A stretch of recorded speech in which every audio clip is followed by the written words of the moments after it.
अस्सलाम वालेकुम, जय हिंद, जय महाराष्ट्र। खालिद मामू बोल रहा हूँ मुंबई से। आज का जो वीडियो मैं बना रहा हूँ वो हनीफ एमडी, हनीफ चाइना, जिनका नाम असली में है मोहम्मद हनीफ इस्माइल शेख। मुझे कई लोग मैसेज करते हैं, कुछ मस्ती मजाक के तौर पे करते हैं, छेड़ने के लिए। कह रहे क्या मामू, हनीफ एमडी का बहुत बड़ा वीडियो बनाए थे, कुछ अपडेट नहीं आया, कुछ करे नहीं, उसका तुमने उखाड़े नहीं, ये नहीं करे, ठस गए क्या? ऐसा कुछ बचकाने लोग, इधर उधर के कुछ बचकाने लोग हैं, वो सब उन्हीं के जानने वाले लोग मेरे को ऐसा मैसेज करते हैं। तो कैसा है, मेरे बारे में ऐसा, और हाँ, मेरे कुछ अच्छे जानने वाले लोग भी पूछते रहते, मामू यार कुछ हुआ नहीं वो केस का, समझा ना? लॉकडाउन तो दुनिया के लिए, तुम्हारे लिए कौन सा लॉकडाउन चल रहा है? तो बात ऐसी है, मेरे साथ में फारूक भाई है, फारूक कपाड़िया, जिनका जिक्र मैंने मेरे वीडियो में किया था। डोंगरी पे ये रहते थे पे, और इन पे बहुत बड़ा जुल्म हुआ था। वो फारूक भाई है। फारूक भाई, अस्सलाम वालेकुम वरहमतुल्लाहि वबरकातुहू। मैं खालिद मामू का बहुत बहुत शुक्रिया अदा करना चाहता हूँ। मैं जरा बता दूं फारूक भाई पहले कैसा है। फारूक भाई के शबे बारात को मेरे को फ़ोन आया। फारूक भाई की एक शॉर्ट में स्टोरी है जो मैं बताऊंगा, ये बताएंगे तो थोड़ा लंबा चौड़ा हो जाएगा। कैसा है, फारूक भाई ने एक फ्लैट जो है हनीफ को, 2 फ्लैट खरीदे थे हनीफ से। वो 2 फ्लैट खरीदे थे इन्होंने, और कुछ एक्स अमाउंट दिए थे, काफ़ी बड़ा अमाउंट था, यानी कि जो भी जाने दो, अमाउंट बोलना नहीं है हमको। तो ये फारूक भाई ने एक, मतलब करोड़ के ऊपर का अमाउंट है, वो उन्होंने दिए थे इसको।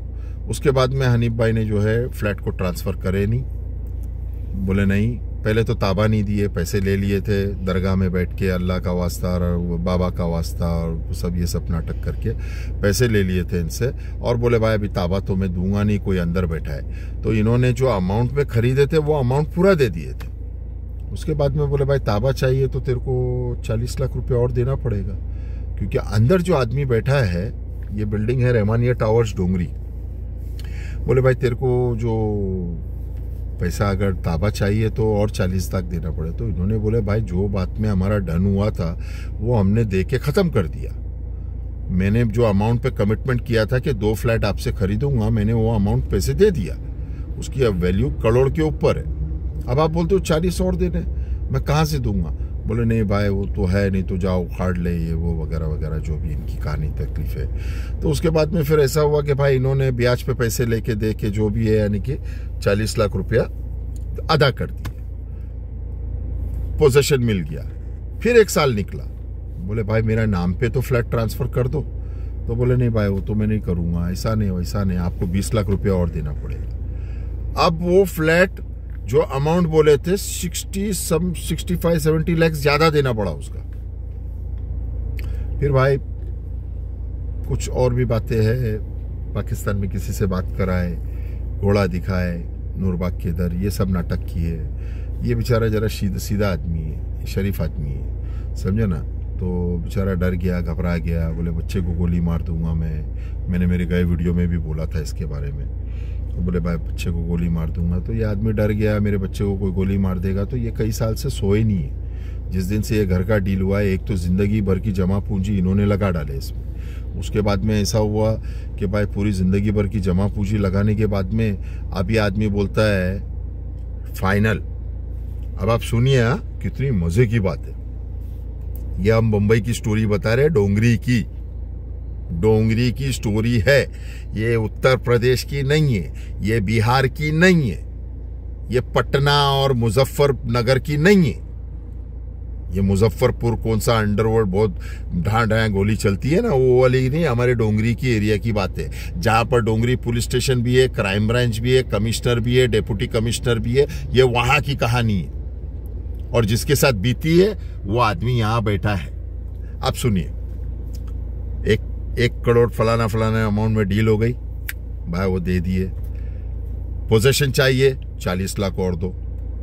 अब तुम्हारे को ट्रांसफर कराना है अपने नाम पर, 20 लाख और दो। तो भाई आदमी ने मर मर के बेटी की शादी रुकवा के, बेटी के जेवर बेच के, सास से उधार लेके, बाप से उधार लेके, ब्याज पे पैसे उठा के भाई एक लंबा चौड़ा टुकड़ा वाला बड़ा अमाउंट लाके दे दिए। अब मजे की बात सुनिए आप, इतना पैसा देने के बाद, 2.25 खोखा देने के बाद, अब हमारे भाई बोलते हैं ये भाई को 25 लाख रुपया ले और घर खाली करके मेरे को वापस दे दे तू, नहीं तो तेरे बच्चे को गोली मार दूंगा। सिंपल, करना पड़ेगा तेरे। 25 लाख रुपया, 1.25 करोड़ में जो घर खरीदा था, 25 लाख रुपया ले और घर खाली कर। ये परेशान हो गए, कहां जाऊं, डोंगरी पुलिस स्टेशन जा नहीं सकते, वहां पे कुछ सुनवाई होती नहीं है, ये जैसे कि है, लेकिन it is a civil matter. तो बेचारे डोंगरी पुलिस स्टेशन में सिविल मैटर है बोल के उनका इतना वो हुआ नहीं, विच इज अ फैक्ट, उसमें कोई वो नहीं है।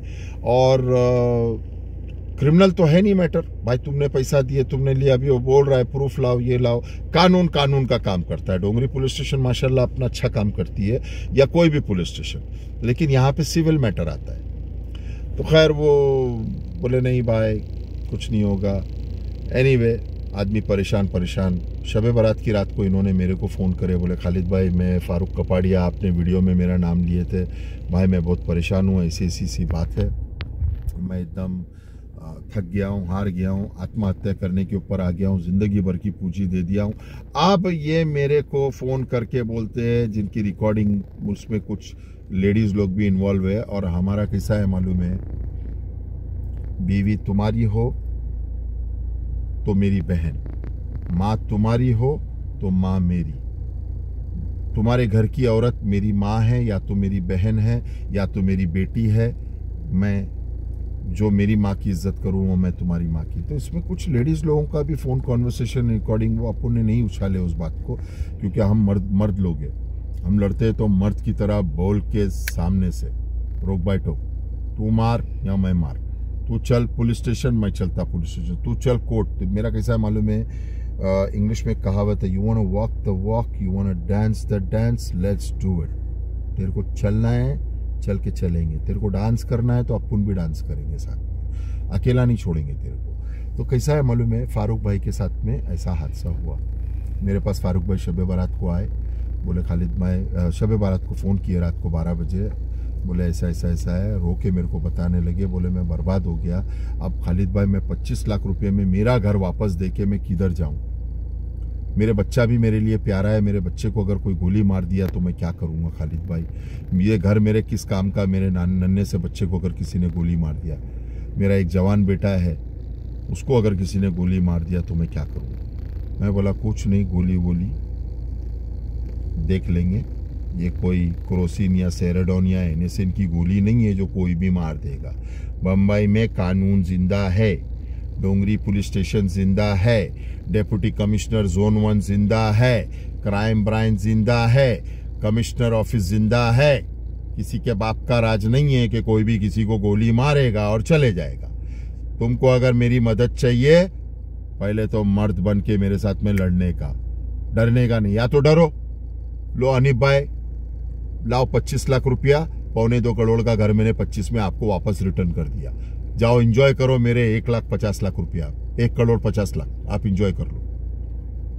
तो मैंने बोला ये सब मेरे साथ चलेगा नहीं, मैं मर्दों की टीम रखता हूँ, मर्दों के हिसाब से चलता हूँ। हिम्मत है, चलो कल सुबह मेरे साथ, कल सुबह क्राइम ब्रांच में हमारे बड़े से बड़े एक से एक शानदार IPS ऑफिसर लोग बैठे हैं और आप ही के लिए बैठे हैं।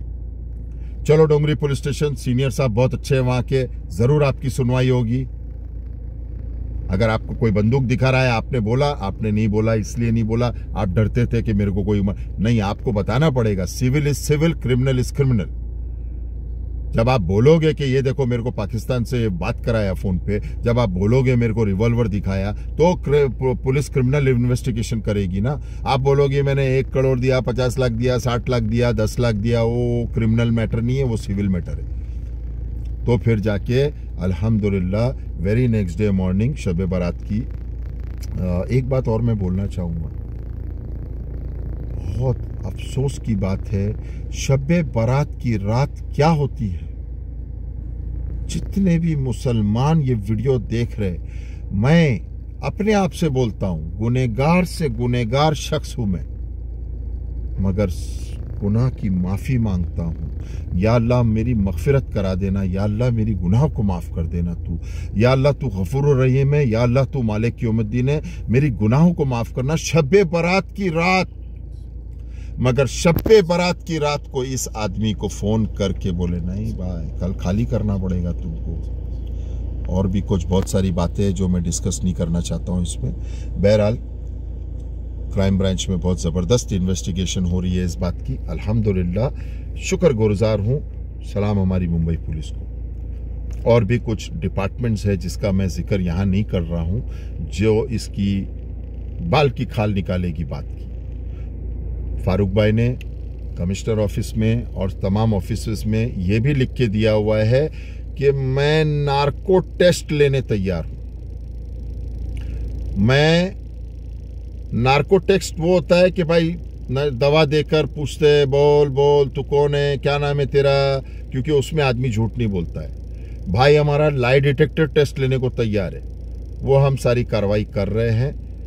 मैं सोचा रमज़ान का महीना था, मैं रमज़ान के महीने में फारूक भाई की बिल्डिंग में गया, रहमानिया टावर्स में, और जाके वहाँ पे मैंने सोसाइटी के लोगों से बात किया। मैंने बोला भाई ये आदमी 2017 में ना, नहीं 18 में मेरे को पोजीशन मिला, 2018 में पोजीशन मिली, 17 से ये सब वो चल रहा है। और पैसे कब दिए आपने? 17 में।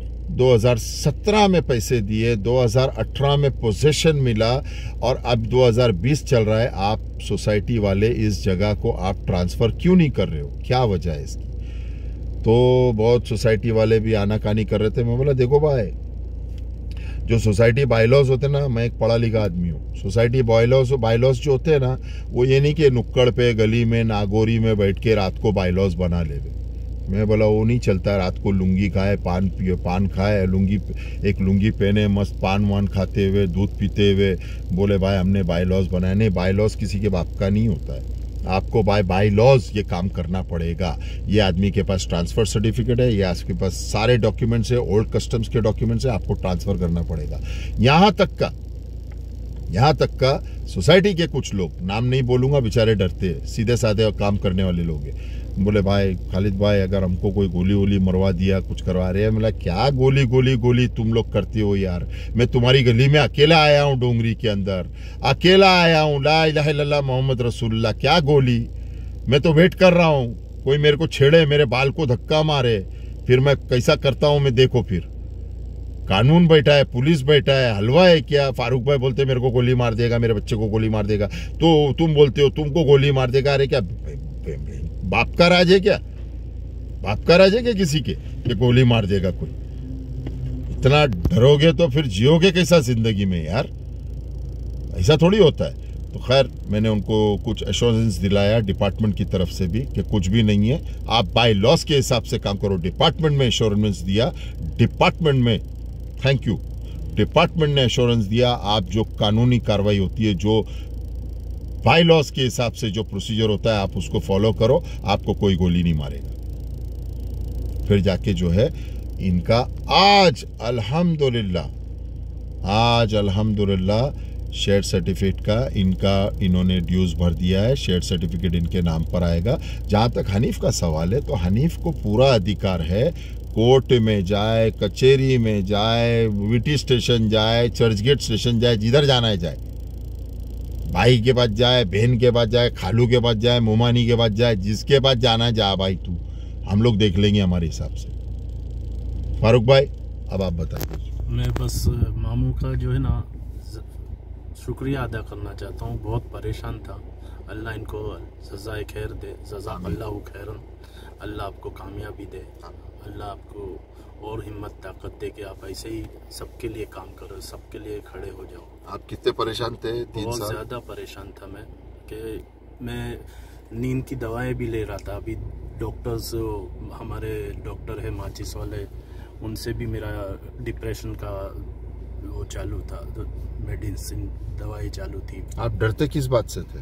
मैं खाली मेरे बच्चों से डर रहा हूँ और कोई से नहीं डरता हूँ। क्या बच्चों से क्या डरते? बस बच्चों अपने हैं तो कुछ हो नहीं जाए उनको, इसके लिए। अपन अपने लिए नहीं डरते, अपन सिर्फ अल्लाह से डरते हैं। लेकिन क्या है कि अपने औलाद से तो हर कोई डरता है, और अपन सीधे साधे लोग हैं, बिजनेसमैन लोग हैं।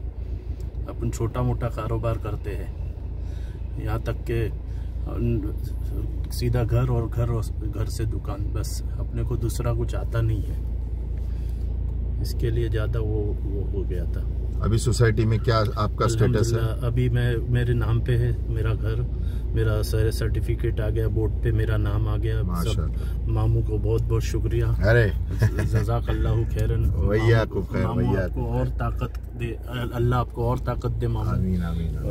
और अल्लाह आपको और कामयाबी दे, अल्लाह आपसे राजी हो, बस यही दुआ है मेरी। और मेरी पुलिस के लिए भी यही दुआ है मेरी। पांडुरंग सतपाल जी ने भी मुझे सपोर्ट किए, बताओ, उनके लिए भी दुआ है मेरी। और एक भाई, उनका नाम मैं भूल गया, आपके शिवसेना के, उनके लिए भी दुआ है मेरी। पांडुरंग सतपाल और कौन? और आपने किससे बात करवाए थे ना? हाँ, अरविंद सावंत, हमारे एमपी। हाँ, हमारे अरविंद सावंत एमपी हमारे। हाँ, उनके लिए भी दुआ है मेरी। और पूरी शिवसेना के लिए हमारी दुआ है दिल से। मुंबई पुलिस के लिए दुआ है। हाँ, डोंगरी पुलिस स्टेशन भी अभी कार्रवाई कर रही है। डोंगरी पुलिस स्टेशन में हमने एप्लीकेशन दिया हुआ है, वहाँ पे भी माशाल्लाह अच्छा रिस्पांस है, साहब लोग अच्छा काम कर रहे हैं। और अल्हम्दुलिल्लाह कानून है, कानून इतना वो नहीं है कि अरे कोई भी गोली मार देगा, कोई भी कुछ भी कर देगा जहाँ पे। लेकिन कैसा है, मैं पब्लिक को भी ये बात बताना चाहूँगा, एक होता है सिविल और एक होता है क्रिमिनल। जब सिविल मैटर आ जाता है तो पुलिस के भी हाथ बंधे होते हैं। जैसे कि फारूक भाई ने जो कंप्लेंट दिया वो सिविल कंप्लेंट दिया, तो उसमें ज्यादा कुछ कर नहीं सकते, वो कोर्ट कचहरी का मैटर है। पुलिस बराबर बोली कि भाई आप कोर्ट में जाओ, बात करो, नहीं कर सकते। लेकिन अल्हम्दुलिल्लाह बहुत अच्छा यानी कि हो गया है इसमें। तो कैसा है कि अच्छा काम हो गया है अपना, और आगे की कार्रवाई जो होगी। मुझे बहुत सारे हनीफ एमडी के दोस्त लोग हैं, जैसे हमारे जुबैर सिद्दीकी करके एक है, मर्जगांव में रहते हैं, उन्होंने भी फ़ोन करा, अरे मामू बुला लेंगे, समझा देंगे, बिठा देंगे, सुला देंगे वगैरह वगैरह। फिर एक राजू भाई करके हमारे ये राजू भाई एक हमारे दोस्त है, जो मेरे दोस्त तो नहीं है हनीफ के, मैं तो आज तक देखा नहीं, जानता नहीं। राजू भाई करके है, ये साहब हमारे पाकिस्तान में रहते हैं और पाकिस्तान में इनकी फैमिली रहती है, और यहाँ पे इंडिया में है इंडियन, मगर बीवी बच्चे पाकिस्तान के हैं। तो माशाल्लाह वहाँ के एक बहुत वसूबदार और बड़े अच्छे इंसान हैं। तो राजू भाई का भी मुझे काफ़ी फ़ोन आता है कि मैं हनीफ का दोस्त हूँ, हनीफ का भाई हूँ, आप सेटल कर लो, बैठ जाओ, समझे ना, हम लोग बाजू का रास्ता निकाल लेंगे, ये आगे का रास्ता निकाल लेंगे, फलाना धमाका ये वो। मैंने बोला भाई कोई आजू बाजू का रास्ता नहीं निकलेगा, कोई बीच का रास्ता नहीं निकलेगा। जो परेशान हैं फारूक भाई जैसे, मेरा काम है, मैं मदद करते आया हूँ और करता रहूँगा। अभी मेरे पास रमज़ान का इंतज़ार था, कुछ 3-4। एक बात और बोलना चाहूँगा, खालिद मामू ने एक पैसा भी चार्ज नहीं किए हैं भाई, ये राहे बस अल्लाह के लिए किए हैं, और अल्लाह उनको इसका अजर दे।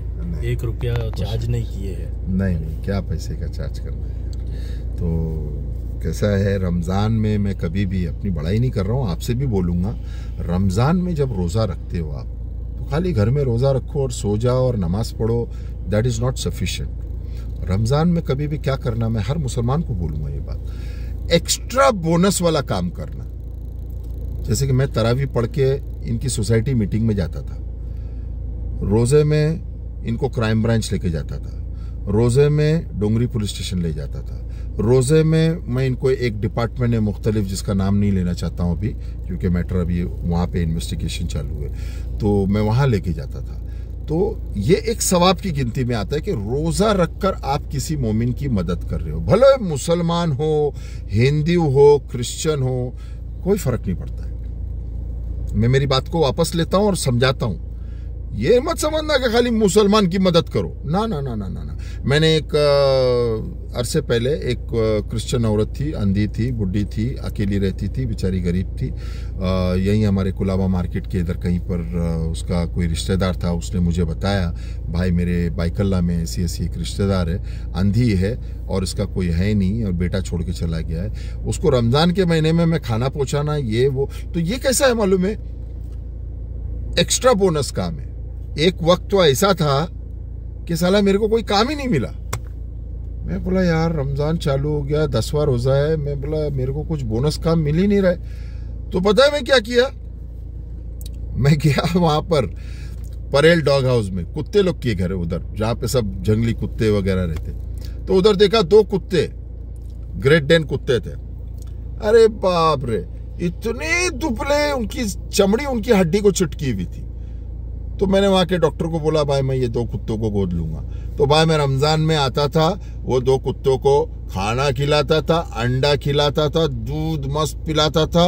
रमज़ान ख़त्म होने तक का कुत्ते लोग ऐसे मजबूत हो गए। मेरे को डॉक्टर बोला भाई ये दोनों कुत्ते आप ही ने उनको मजबूत करे हो, आप लेके जाओ इनको, ये आपके। तो 2 कुत्तों को फिर मैंने ले लिया था, यानी कि ग्रेट डेन कुत्ते थे। तो कैसा है, रमज़ान में इनके लिए अगर मैं कुछ काम कर रहा हूँ तो वो इनके लिए नहीं कर रहा हूँ, मैं अल्लाह को राज़ी करना चाह रहा हूँ। इसी तरह हर मोमिन को चाहिए कि वो मदद करे, साथ ना देखे। अरे मैं तो कुत्ते के लिए गया, कुत्ते की कोई साथ होती है क्या? और माफ़ करना, मैं मेरी बड़ाई नहीं कर रहा हूँ बता के, खाली एक उदाहरण दे रहा हूँ, एग्जाम्पल दे रहा हूँ। क्योंकि मैंने बोला हर मोमिन की मदद नहीं, हर मोमिन नहीं, मैंने तो कुत्तों को भी जाके मदद किया रमज़ान के महीने में, ताकि अल्लाह मेरे से खुश होवे कि इन मरते हुए कुत्तों को मैंने पिला खिला के मोटा तगड़ा किया। बहरहाल 21 मिनट का वीडियो हो गया है, दुआ में याद रखिए। अभी कुछ घाचन लोग हैं, घाची कम्युनिटी के कुछ लेडीज़ लोग हैं, उनके 30-40 लाख रुपये है, वो करना है। इन्हीं के बिल्डिंग में एक और आदमी है जिसने 62 लाख रुपीज़ हनीफ भाई को दिया था। हनीफ भाई बोलता हूँ मैं, बहुत इज्जत करता हूँ उनकी। हनीफ भाई की आज अच्छे मूड में हूँ मैं, तो ज़रा अच्छी बात करूँगा। गए टाइम बहुत मूड पे सटक गई थी मेरी। तो हनीफ भाई ने 62 लाख जो है वो आदमी से लिए हैं। क्या नाम है उनका? रफ़ी भाई, रहमान भाई, शफी भाई, क्या तो भी नाम है उनका। तो वो भी मेरे को रमज़ान में कांटेक्ट करे, बोले भाई आप फारूक भाई की मदद कर रहे भाई, मैंने हनीफ भाई को 62 लाख रुपीस दिया हूँ कई साल पहले। इन्होंने मेरे को खाली फ्लैट दिया और मेरे नाम पे ट्रांसफ़र नहीं कर रहे। तो इंशाल्लाह वो भी मैटर में लेने वाला हूँ। और अपना कैसा है, ला इलाहा इल्लल्लाह मोहम्मद रसूलुल्लाह, कल मौत आती है, आज मौत आ जाए, फ़र्क नहीं पड़ता है, लेकिन काम तो करेंगे, मदद तो करेंगे लोगों की। तुम जुल्म करना छोड़ दो, सुन लो, तुम जुल्म करना छोड़ दो, तुम लोगों को दबाना छोड़ दो, तुम लोगों को तकलीफ देना छोड़ दो, तुम लोगों को चूतिया बनाना छोड़ दो, डराना छोड़ दो, धमकाना छोड़ दो, हम तुमको छोड़ देगा। तुम डराएगा, तुम धमकाएगा, तो भाई फिर डराना धमकाना हमारा काम नहीं है। हम डराते नहीं, हम करते हैं सीधा। समझ गए ना? समझदार को इशारा काफ़ी, समझे ना? तो कैसा है, मैं हक ला इलाहा इल्लल्लाह लोगों की मदद कर रहा हूँ। कोई इसमें पैसे वैसे का वो नहीं है कि यार मेरे को इतना पैसा उतना पैसा। अल्हम्दुलिल्लाह भाई, अल्लाह करम है, समझे ना? मैं खाली हक के लिए लड़ रहा हूँ। और मुंबई पुलिस मेरी साथ दे रही है, डोंगरी पुलिस स्टेशन मेरा साथ दे रही है, डोंगरी के सीनियर साहब मेरा साथ दे रहे हैं, और हर हिंदू मुसलमान मेरा इस साथ में दे रहा है। और सबसे बड़ी बात, मेरे अरविंद सावंत मेरा साथ दे रहे हैं, मेरा पांडुरंग सकपाल मेरा दोस्त, मेरा भाई, हमारे विभाग प्रमुख वो मेरा साथ दे रहे हैं, हमारे पूरी शिव सेना साथ दे रही है। ये यूपी बिहार नहीं है, ये मुजफ्फरपुर, पटना वटना, लखनऊ नहीं है, मुंबई है ना, वो सब खत्म, समझे ना? और 2020 चल रहा है, 1970 नहीं है ये। खैर, समझदार वो तो समझ जाइए, लोगों के पैसे अदा कर दीजिए, इंशाल्लाह तुम खुश, हम खुश, तुम तुम्हारे रास्ते, हम हमारे रास्ते, खत्म। लेकिन चुकीचा माफ़ी नहीं है, कड़ला का है। एनीवे, दुआ में याद रखिए। जय हिंद, जय महाराष्ट्र। खालिद मामू बोल रहा हूँ। फारूक भाई सलाम करो। जज़ाकल्लाहु खैरन। वयाकुम खैर। अस्सलाम वालेकुम। दुआ में याद रखिएगा। खालिद मामू बोल रहा हूँ मुंबई से। अल्लाह से डरो। एक बात आखिर में बोलूँ मैं, जिस दिन आप चाहे हिंदू हो या मुसलमान, हिंदू को पहले बोलूंगा, अगर तुम जिस दिन सिर्फ भगवान से डरोगे, उस दिन इंसानों के डर निकल जाएगा तुम्हारे दिल से। जिस दिन मुसलमान तुम अल्लाह से डरोगे, सिर्फ अल्लाह से, उस दिन बंदे का डर निकल जाएगा दिल से। वही तरीके से मैं जीता हूँ, सिर्फ अल्लाह से डरता हूँ, बस ख़त्म बात। मेरा अच्छा बुरा अल्लाह फैसला करेगा क्या होता है। हक़ के लिए लड़ो, ये सब आखिरत की कमाई है, हक़ के लिए लड़ो। जय हिंद, जय महाराष्ट्र, अस्सलाम वालेकुम रहमतुल्लाहि व बरकातहू।